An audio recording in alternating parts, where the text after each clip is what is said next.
Bharat UK વેપાર કરાર સામાજિક સુરક્ષા કરાર અમલમાં આવ્યાને મહત્વપૂર્ણ ક્ષણ ગણાવતા પ્રધાનમંત્રી મોદીએ બિરદાવ્યું.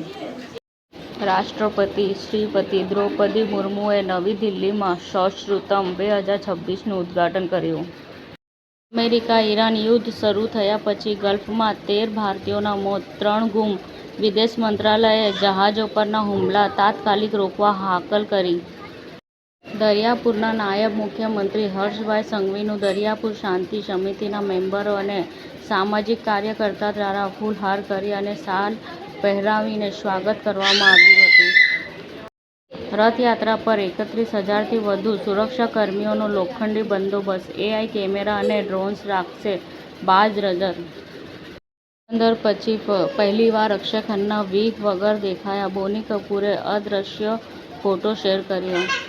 CUTS ઇન્ટરનેશનલ રિપોર્ટમાં આજીવિકા, સલામતી અને સસ્તું શહેરી ગતિશીલતાનું રક્ષણ કરવા માટે સુમેળભર્યા બાઇક ટેક્સી નિયમન માટે હાકલ કરવામાં આવી છે.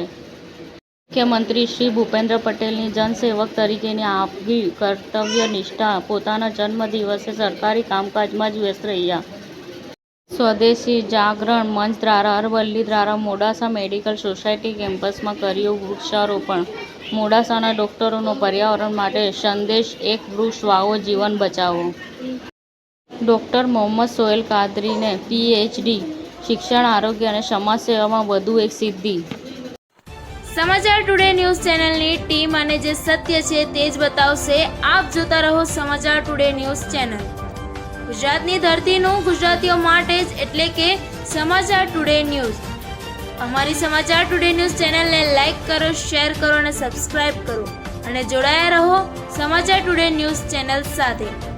મળશે દરરોજ ઇનામ જીતવાની તક.